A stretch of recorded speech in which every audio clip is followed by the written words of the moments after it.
Voilà. Yichem Meller, on commence à étudier entre nous, chez notre ami Cyril, qui s'appelle Avraham Yitzhak aussi, hein. C'est pas rien. Tout à fait. Voilà. Donc on est apporté un Yaakov pour faire des cours chez lui. Voilà, que Dieu le bénisse, que ce soit une grande bracha pour son travail, pour sa vie, ne serait-ce que par le mérite de ce cours. Et le cours, c'est essentiellement le fait aussi de se retrouver entre chèvres, entre amis. Et cette amitié-là, elle est importante. Elle nous tient. Et c'est une amitié qui s'exporte, en fait. Vous savez, quand on forge une amitié entre chassidim, c'est pas rien. On va dire, oui, mais c'est une amitié de l'Echaïm. Oui, mais on dit Tova Legima chez Mekarevet. Vous connaissez? Je vais essayer de traduire. Il y a une traduction comme ça, en tout cas, elle est bonne, la lampée d'alcool qui rapproche. Vous voyez? C'est-à-dire, Legima, c'est comme une lampée d'alcool. Donc, quand on fait un petit Lechaïm, regardez, c'est pas beaucoup, hein, qu'on ne croit pas qu'on était. Après, ils vont dire, oui, mais combien de fois on sert ça? Voilà. Mais le Lechaïm, il réunit les hommes. Parce que c'est une tradition qui vient du Baal Shem Tov, d'abord, et qui ensuite, dans la Chassidut Rabbah, a fait vraiment, on ne va pas dire des émules, mais est devenu un service de Dieu à part entière.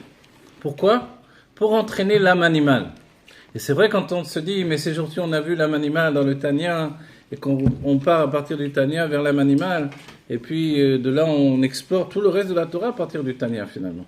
Le Tanya, avant tout, c'est notre Shulchan Aruch au quotidien, même si on dit que c'est la Torah écrite de la Chassidut. C'est pour ça qu'elle n'est pas ponctuée. Ce n'est pas un livre ponctué. Si bien que dans cet ordre d'esprit, cet état d'esprit, il est interdit de le ponctuer. Si ce n'est pour apprendre à lire correctement. Parce que le Tanya, ne serait-ce que de le lire correctement, ça demande une certaine sagesse. Et peut-être qu'il y a des machloquettes même de le lire exactement tel qu'il faudrait. Ensuite l'expliquer. Alors c'est une tradition. Il faut recevoir de maîtres, recevoir de livres, étudier vraiment. Shiurim Shel Sefer Tanya, les livres qui expliquent le Sefer Tanya. Ce Shiurim du Sefer Tanya, vous vous rappelez, c'est un cours qui était donné à la radio et que le Rabbi a encouragé. Et le Rabbi écoutait le cours et il donnait des harots, des commentaires, etc. Et le cours a continué jusqu'à vraiment compléter tout le Tanya. Ça a sorti un livre, Shiurim Shel Sefer Tanya. C'est-à-dire, mais d'où venait le Chomer, le matériau d'explication, puisque comme le Sefer Torah, il faut l'expliquer, sinon on rentre dans des non-sens et des incompréhensions, etc. Alors il y a toujours celui qui dit, moi je suis un petit malin, j'étudie et c'est tout, j'ai pas besoin de personne. Dans toute la Torah ça marche, puisque Rabbi Akiva s'est assis sur le Aleph je dis n'importe quoi déjà du début, sur le bel de Bereshit, parce que la Aleph Anochi est venu plus tard, et sur le bel de Bereshit, il a fait des Pirushim et des Pirushim. Et puis finalement, on n'oublie pas qu'il a écrit Otiyot de Rabbi Akiva. C'est Otiyot de Rabbi Akiva, c'est la science des lettres. Donc on peut dire que dans le Tanya, entre autres choses, il y a la science des lettres. C'est bien qu'on dit que l'Admor Zaken a réfléchi s'il mettait un Vav, ou pas de Vav, Emet ou Vehemet. Alors, quelle différence franchement, Emet, Vehemet. Mais non, la différence est tellement importante que s'il avait mis le Vav à la place du Emet, ça devenait Vehemet, dans ce cas-là, alors il aurait eu 24 000 élèves en plus. Il a renoncé à ces 24 000 élèves en plus pour que ce soit le Emet, la vérité. Et la vérité ou la vérité. On va dire, mais est-ce qu'on peut comprendre une chose pareille? Comment ça a une incidence pareille? Le fait que ça soit écrit comme ça, avec un verbe, sans un verbe. C'est pour ça qu'on nous dit qu'il a réfléchi à ce livre, il a travaillé à ce livre, il a écrit dans la durée de 20 ans d'écriture. Alors que son Shulchan Aruch, finalement, il a été écrit très rapidement. En 2-3 ans, ça y est, on était parti pour le Shulchan Aruch. Mais quand on voit la grandeur du Shulchan Aruch, malgré qu'on n'a pas tout, le Shulchan Aruch d'Admor Zaken, puisqu'une partie a brûlé, et quand on voit la grandeur du Sefer Tanya, on parle essentiellement au départ l'écouter à Marim, on dit, mais quel rapport alors dans la somme d'écriture, comment c'est possible? Là, 20 ans, et là, déjà 2-3 ans, il y avait déjà une grosse partie du Shulchan Aruch, comment c'est possible? En fait, on comprend bien que être metsamsem, réduire, limiter l'infini dans l'écriture, c'est pas une petite chose. C'est une responsabilité immense. Vous savez, l'Avdil, avec moi et l'Admor Zaken, on peut dire, mais j'ai écrit un livre sur les prénoms, Finalement, ça m'a pris 20 ans en vérité, celui des prénoms. Je l'ai vu. Oui, parce que pendant des années, on me disait, mais écris, écris. Parce que j'ai vu que le rabbi enseignait, expliquait les prénoms des gens, et quand j'ai fait des vadot au début, et puis dans les cours des femmes, des jeunes filles, je le faisais, je pratiquais, j'expliquais les prénoms, et on m'a dit, mais écris. Et ça m'a pris des années parce que c'est une telle responsabilité finalement. 20 ans, je regarde pas, ça m'a pris vraiment 20 ans d'écriture. Mais c'est écrire en Guadeloupe, ça. Hein? C'est écrire en Guadeloupe, tout ça.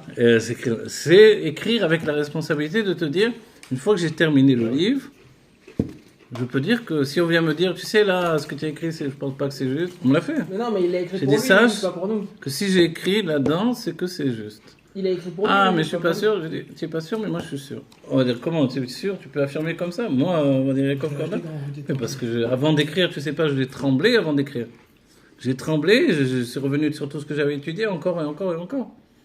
Donc là, si on parle de moi, d'un petit bonhomme comme ça, mais quand on parle d'Admorazaken, je vous le dis juste à titre d'exemple, qu'est-ce que ça veut dire l'Admorazaken? C'est-à-dire que tous les mondes divins étaient là pendant qu'il écrivait son livre. Et écrire une lettre plutôt qu'une autre, etc., ça voulait dire attention, qu'est-ce qui va se passer? Vous voyez?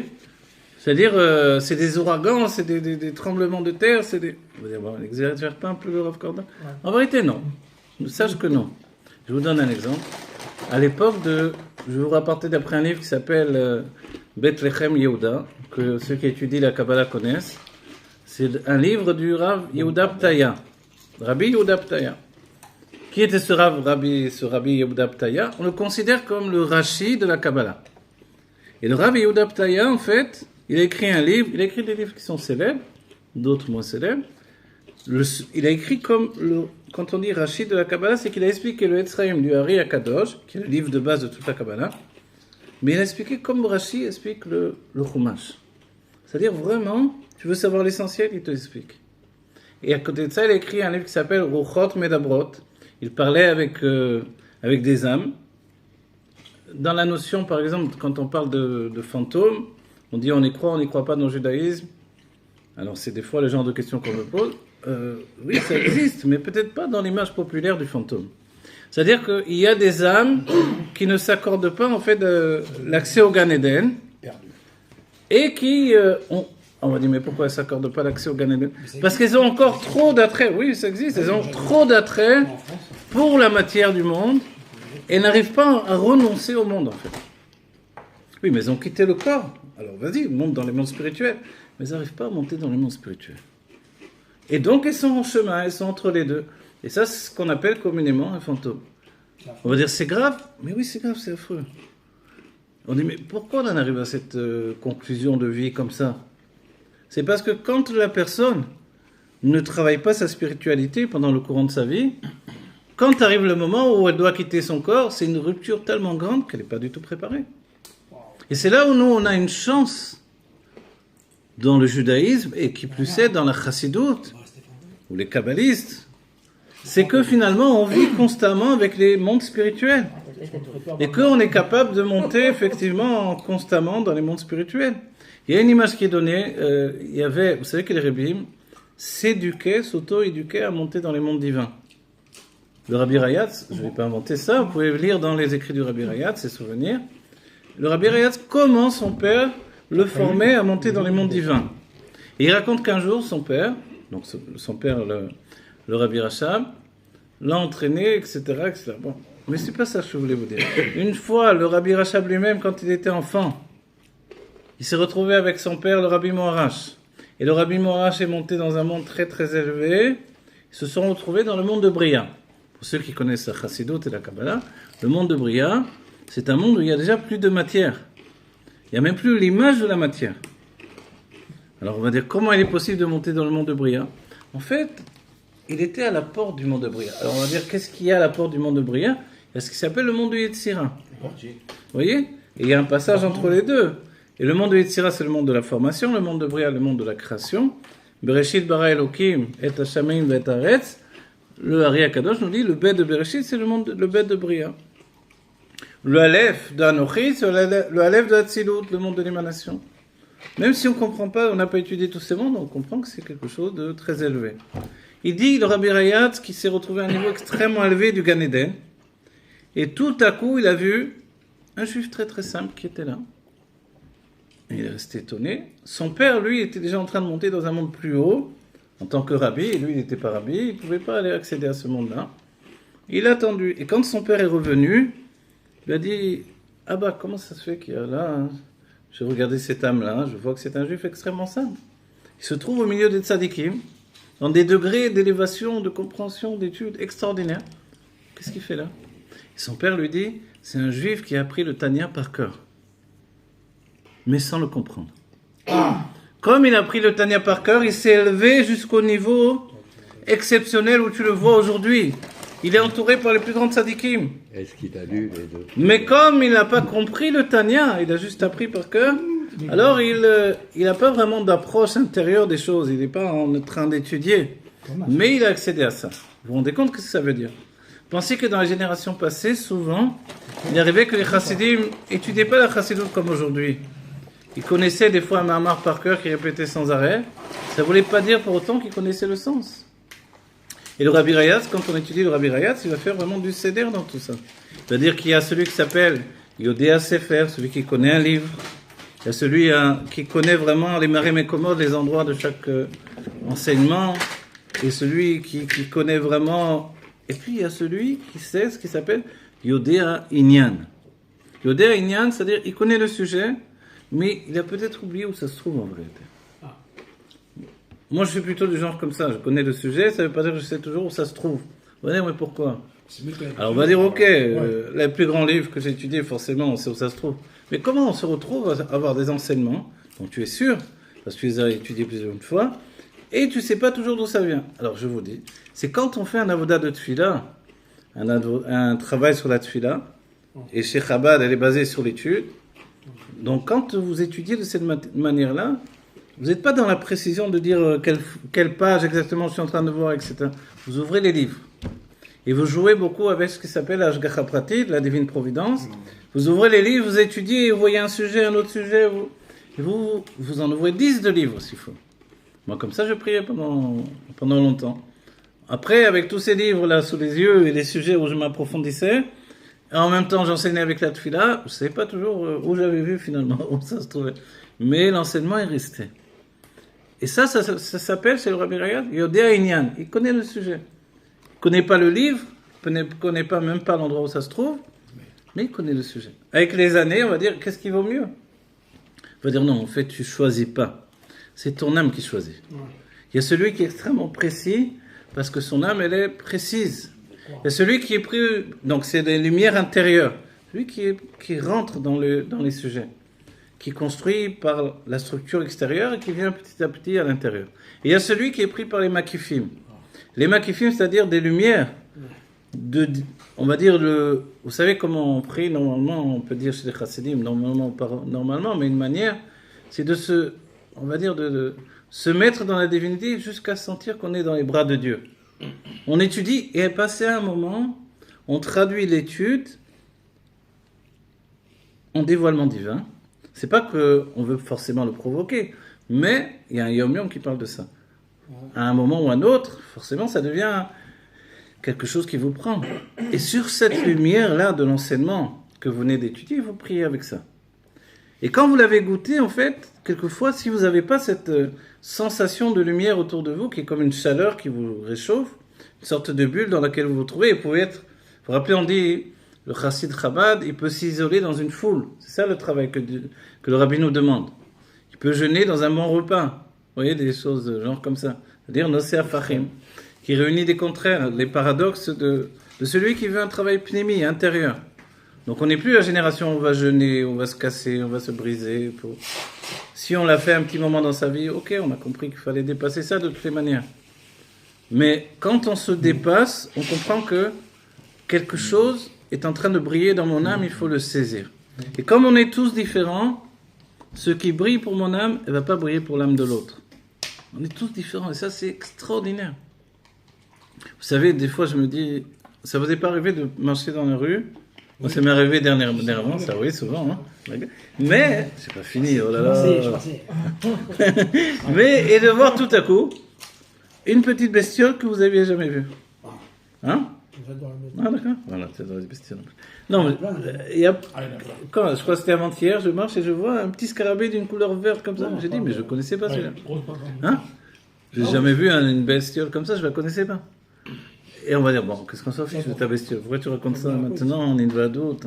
Mais ce que je voulais vous dire, c'est que quand on regarde ça, on se dit, mais c'est incroyable combien de bestioles Dieu il a fait. Non? Vous comprenez? Il a fait beaucoup. Combien d'insectes il a fait avec des différences, les couleurs, Oui, les c'est trucs. magnifique. Vous croyez que vous connaissiez avec le temps, vous dites, bon, je les connais tous. Et à un moment, vous voyez une, vous dites, ça, non? Et même les grands chercheurs, etc., les hommes de science, et Il les... découvre jusqu'à maintenant. Hein, ils découvrent Dans jusqu'à l'océan, maintenant. ils découvrent Des fois, ils disent ça a disparu, c'était des millions d'années. Tac, l'animal, on l'a filmé en pleine forêt. Ah bon, il est revenu finalement. L'évolution a eu un bug quelque part. Puisqu'il avait évolué, il ne devrait plus être là. Non, mais... Bon, les chaim, les brachim. Allez, que du bonheur, que pshoto, mamash. Les chaim. Amen, amen. Alors voilà. Il y a des questions en régie.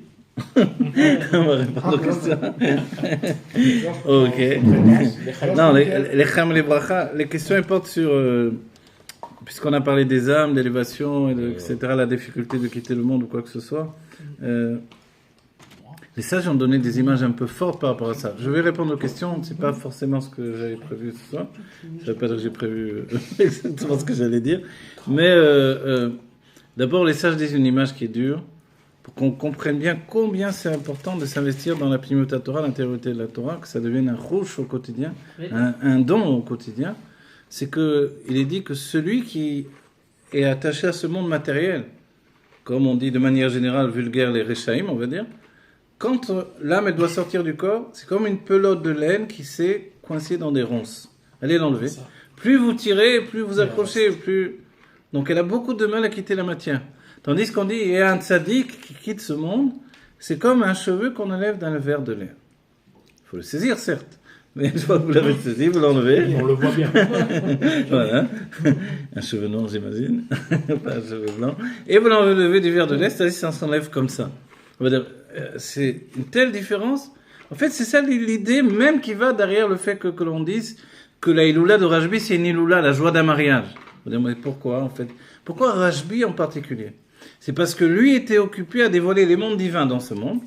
Donc il vivait constamment avec ce que l'on ne voit pas, nous. Donc pour lui, c'était une réalité. Les âmes venaient parler. Il y avait une âme qui venait le sabbat de Mishpatim. C'est Rabbi... Bon, on ne va pas rentrer dans tous les détails. Quoi qu'il en soit, il venait lui parler dans son âme, dans son nombre. Dans son âme, c'est dans son nombre. De par son nombre, il lui enseignait la Torah. Il voyait dans les animaux les Gilgulim, il parlait avec des tzadikim, il parlait avec les anges, etc. Mais si tu vis déjà comme ça, quitter ce monde, dans la conscience de quitter de ce monde, c'est pas pour toi une révolution. Et en fait, pour Rajbi, comme il était habitué à tout dévoiler ici-bas, le jour où il aurait dû quitter ce monde, il est resté en fait dans ce monde. Si bien que le Rabbi nous dira qu'il a reçu son corps de Géoula en fait déjà. Le corps de Triatametim, de la résurrection des morts, Rajbi l'a déjà reçu au moment de l'Aïdra Rabbah. Ce qui fait qu'on est tellement attiré par Rajbi et que du monde entier on vient et des gens qui n'ont pas de connaissance de Torah, ils se sont attachés à Rajbi. On va dire, mais pourquoi Hydra Rabbah, c'est le Zohar est partagé en plusieurs parties. Hydra Rabbah, c'est l'enseignement, on dit que c'est déjà le dévoilement de la Chassidoute dans le Zohar, qui a été le dernier enseignement de Rajbi. Hydra Zotav et Hydra Rabbah. Ça veut dire, donc des dévoilements extraordinaires. Ok. Alors la question, ce qui se passe, on dit, mais si, et n'oubliez pas ce que je dis là, il faut prendre en compte qu'on est la dernière des générations. Le but, c'est pas de parler de ça dans l'idée, c'est juste pour agrandir notre connaissance et pour nous rendre compte combien on est béni par Dieu de pouvoir étudier le Tanya, de pouvoir étudier tout ça et qu'on dit l'enfant, et on dit, c'est comme ça, un enfant commence à lire dans le Tanya.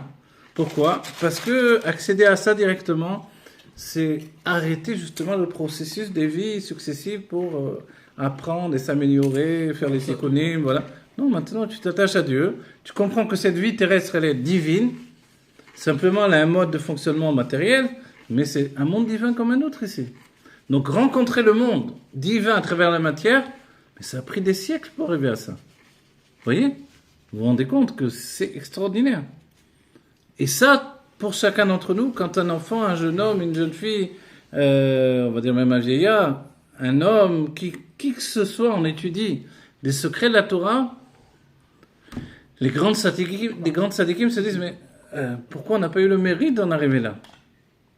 Et ça, vous devez vous en rendre compte. Alors, sur les questions de dire qu'est-ce qui se passe quand une âme quitte le corps, il y a des écrits du Hari, le Likutei Torah du Hari, qui nous explique que pendant les Shiva, l'âme, c'est vrai qu'elle ne monte pas dans les mondes divins tout de suite. Et c'est pour ça même qu'il écrit là-bas, il faut pas tout de suite mettre la stèle sur la tombe, de peur d'enfermer l'âme dans le corps et de l'empêcher de monter. Non, il faut attendre. Et oui, celui qui mettrait, dès le moment du décès, tout de suite une stèle, c'est-à-dire voilà, qui va couler le marbre, comme on dit, etc. Les crèmes, j'ai pas beaucoup plus de ça. Et en fait, il risquerait d'enfermer l'âme avec le corps. Or, le but, c'est de libérer l'âme du corps. Les crèmes et les brachas. Alors pourquoi Alors, voilà, il faut attendre au moins. Chabad, Il faut attendre un mois. Non, Chabad, il fait dans la semaine. Après, dans la semaine. Alors, il faut attendre au moins la semaine, et il y en a qui attendent un mois. Voilà. Minhag Ashkenaz, en vérité, d'attendre plus d'un mois, mais ceux qui font tout de suite, c'est un vrai problème.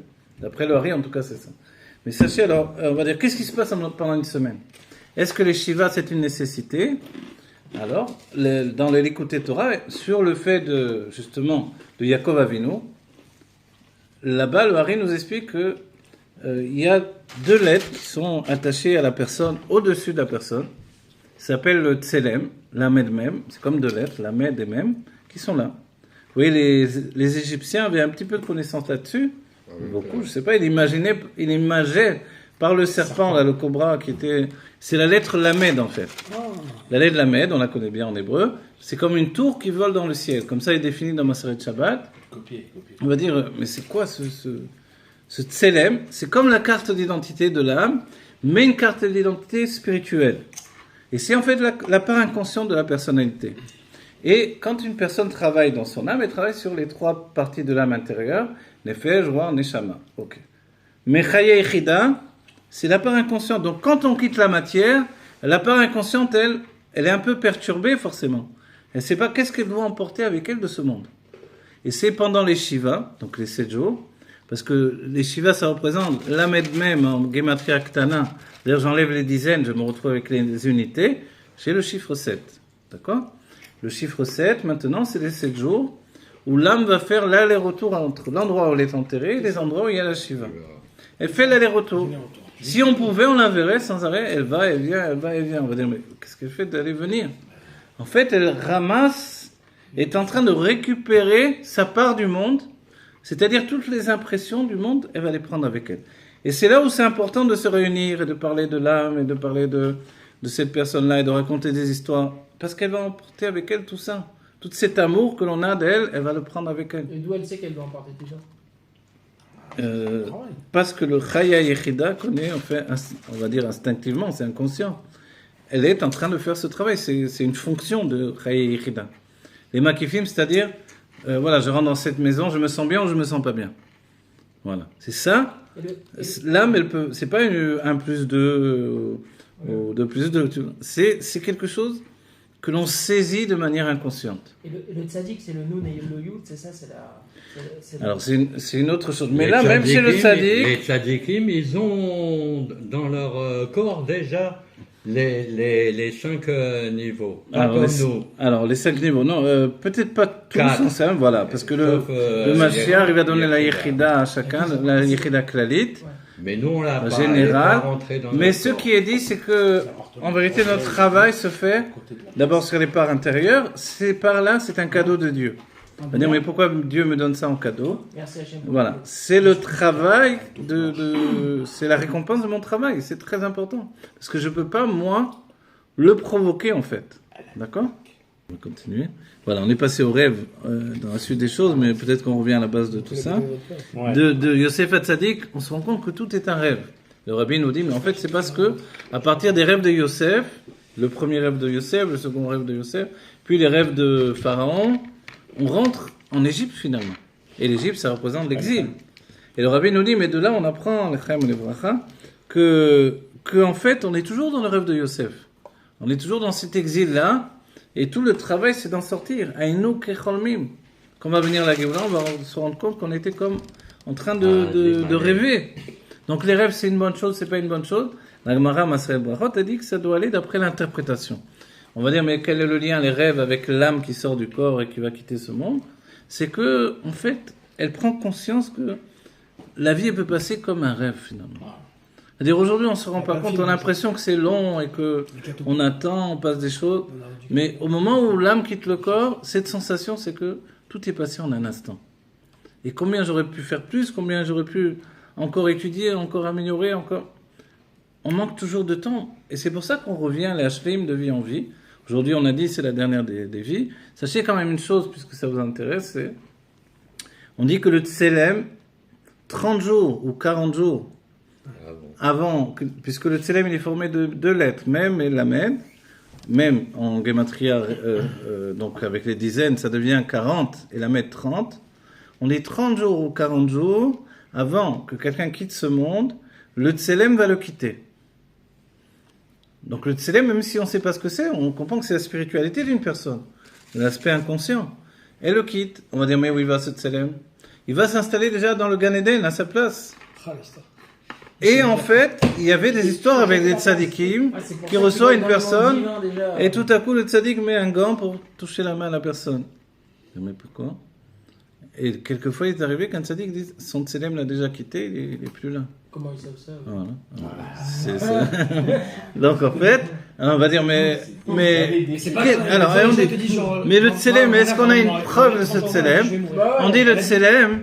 En hébreu, on entend tsilum. Tu ressens. Voilà, tsilum. Le tsilum, c'est, vous savez, comme ces gens. Voilà, le tsilum, c'est comme une photo du monde ou une copie. Voilà. Et on dit qu'il y a des gens qui ressentent vraiment, qui vont partir. Des gens, des fois, des gens simples, qui vous disent, voilà, je vais tout terminer parce que je vais m'en aller, parce que. Il y a 2 ans, elle préparait toute la maison, elle me dit qu'est-ce que c'est? Elle dit non, je sais que je vais partir. Je dis mais quoi, tu vas partir? Elle dit non, prochainement, je vais partir. Pas du tout de sa déquête, rien à voir avec la religion. A priori, ouais. Traditionnaliste, francaoui, vrai français. Elle est partie 30 jours après. Alors, Yaakov, Tu ressens, bien sûr. Je vais partir. Yaakov, En fait, alors, il y a un peu, on va dire, est-ce que c'est vrai, est-ce que c'est pas vrai? Est-ce que c'est le reflet? Il y a eu, à l'époque, il y a longtemps, ils avaient fait un film. C'est un juif qui a fait ce film. C'est les vampires qui avec, voilà, il n'y a pas le reflet dans le miroir, etc. Bon. Non, le reflet dans ton œil dans le miroir. Voilà. Ouais, Mais, en fait, on dit, si on étudie bien dans les textes de Kabbalah, ils disent pas le reflet, mais ils disent le reflet du reflet. C'est ça. Ou l'ombre de l'ombre. Faut dire, quelquefois, on s'est aperçu, vous savez. C'est le Baal Shem Tov, l'ombre. Voilà, quand il y a une lumière d'une certaine manière, on peut avoir plus qu'une ombre. Vous voyez? Par exemple, sur un stade de football, des fois, on les voit, ils ont plus qu'une ombre. Ok? Parce qu'il y a des projecteurs, etc., où il y a plusieurs. Mais en fait, a priori, ça voudrait dire que l'ombre de l'ombre, elle n'est plus là. Baboua des baboua let léou. C'est ça le terme de la Kabbalah, en araméen. Voilà, et ça fait. C'est joli le Zohar. Oui, ça séduit. Ça fait mystérieux. Baboua des baboua let léou. Il n'y a plus maintenant le baboua de baboua. Qu'est-ce que c'est? On dit c'est soit le reflet du reflet dans un miroir. C'est-à-dire si on mettrait 2 miroirs, le premier je me vois, mais est-ce que dans le second je me vois? Alors on n'a jamais expérimenté, on ne sait pas, etc. Mais quoi qu'il en soit, comme on a dit précédemment, les tzadikim ils voient la chose. Et si bien que les tzadikim eux-mêmes ils savent, et ils vont, on leur montre dans le Gan Eden où ils vont se retrouver. Dans quel yeshiva? Ils vont aller étudier. Et ils peuvent même, dans certains cas, choisir l'endroit. Et il préfère, lui, j'aimerais bien étudier avec. Et on l'installe là-bas dans cette yeshiva où il va étudier maintenant, pendant le reste du temps, avant de revenir dans une nouvelle vie, ou à Triat HaMetim, dans la résurrection des morts. Sur la plage de Nathaniel.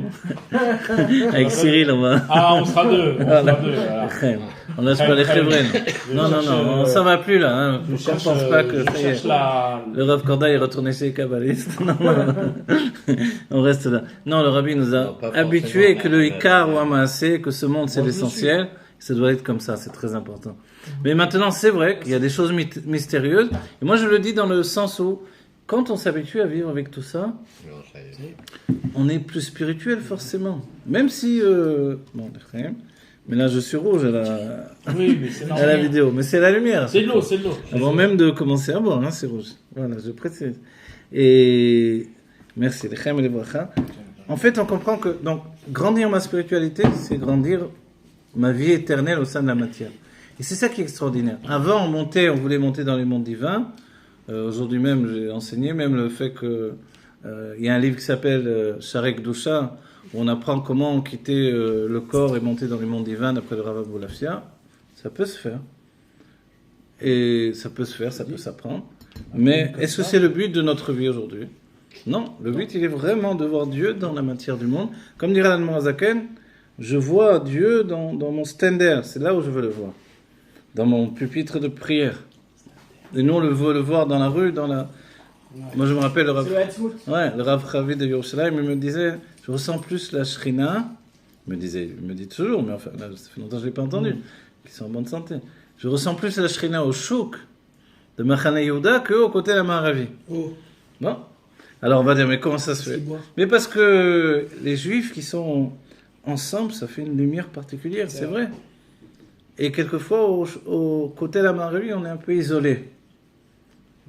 Parce que finalement, on vient prier seul avec Dieu. Il y avait une histoire Chabad rigolote, on dit le Khatan, immédiatement, il amène sa femme au kotel. Non, c'est peut-être pas Chabad, finalement. Au début du mariage, on dit, mais pourquoi? On dit, pourquoi il l'amène au kotel? Pour qu'il s'habitue à parler au mur. Voilà. C'est méchant comme histoire. Non, c'est non, c'est très méchant, c'est bête et méchant. Quoi qu'il en soit, tout ce qu'on a dit précédemment... Non, chas v'shalom. Toute l'idée, c'est de grandir avec sa femme. Et là, je souligne... la femme, elle est là, elle vient dans le monde. Et sachez les hommes, hein, parce que nous, on étudie des trucs comme ça, mais les femmes, non, ça c'est important qu'on le sache, viennent dans ce monde pour aider le mari. Parce qu'ils n'ont pas besoin de se réincarner. Elles se réincarnent avec nous. Ah là là, ils ne peuvent pas entendre ça, ils ne sont pas préparés. Alors faites encore des crèmes. Elles se réincarnent avec nous pour nous aider à arriver au bout de nous-mêmes. Et c'est pour ça qu'elles ne nous laissent pas tranquilles et qu'elles nous rendent fous. Les femmes, elles sont en force de rendre fous les hommes. Avec un regard, avec une parole, un ton de voix. C'est la seule personne que tu reconnais dans le monde futur. C'est dans la Kabbale. Ah, voilà. C'est la seule personne. Les autres, tu les reconnais pas. Si tu la reconnais pas, tu mets une tarte. Non, c'est la seule personne que tu reconnais.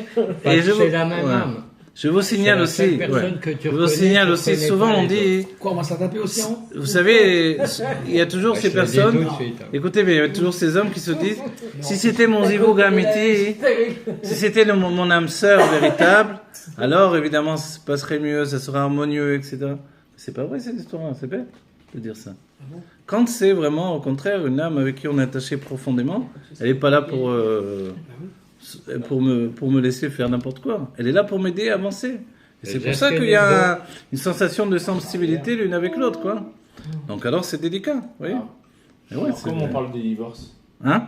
Comment les divorces, c'est que quelquefois, le vrai zivug, c'est le second zivug. Et ça, c'est écrit dans le Rashi ou dans le Ari Akadosh. On devait passer par là.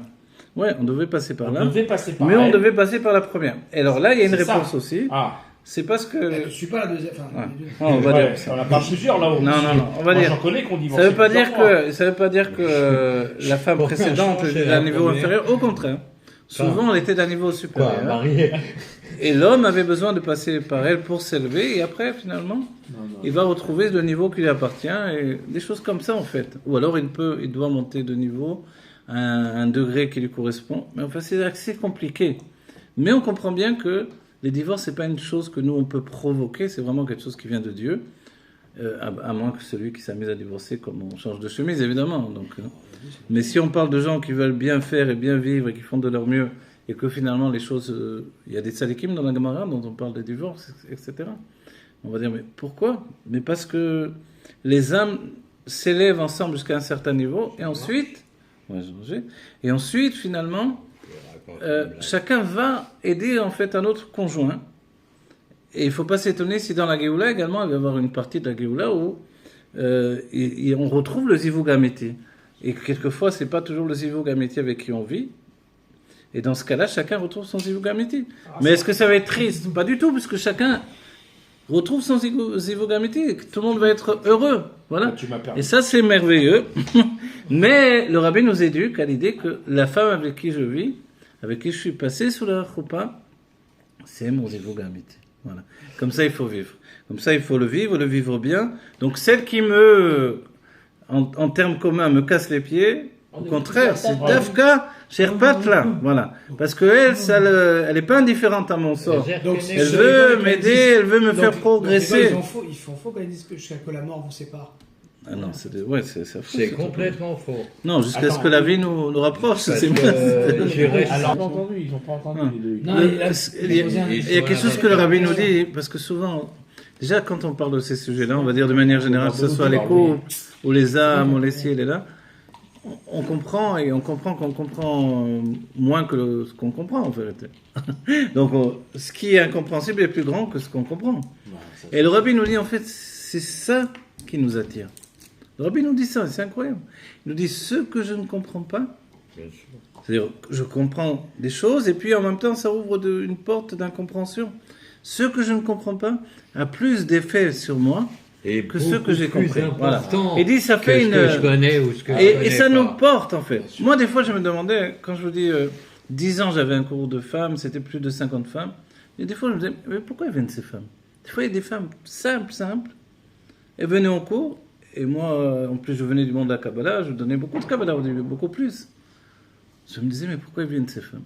Mais en fait, je me rendais compte que le fait d'accéder à des choses qu'on comprend pas, qu'on n'arrive pas à assimiler, ça développe l'âme, en fait. Ça l'agrandit.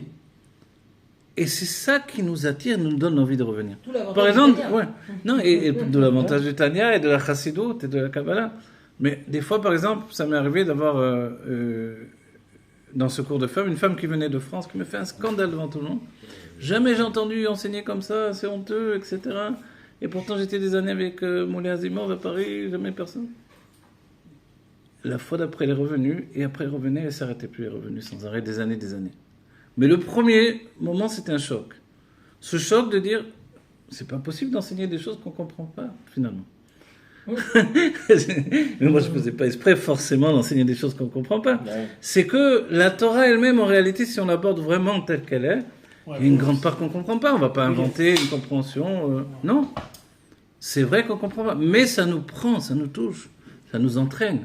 Non, on comprend, mais on comprend à quel point justement on n'a rien compris. Et c'est pour ça que les sages nous disent, parce qu'à chaque fois ça monte d'un cran. Et puis tu te dis, ben non, en réalité, j'ai pas étudié le Tanya.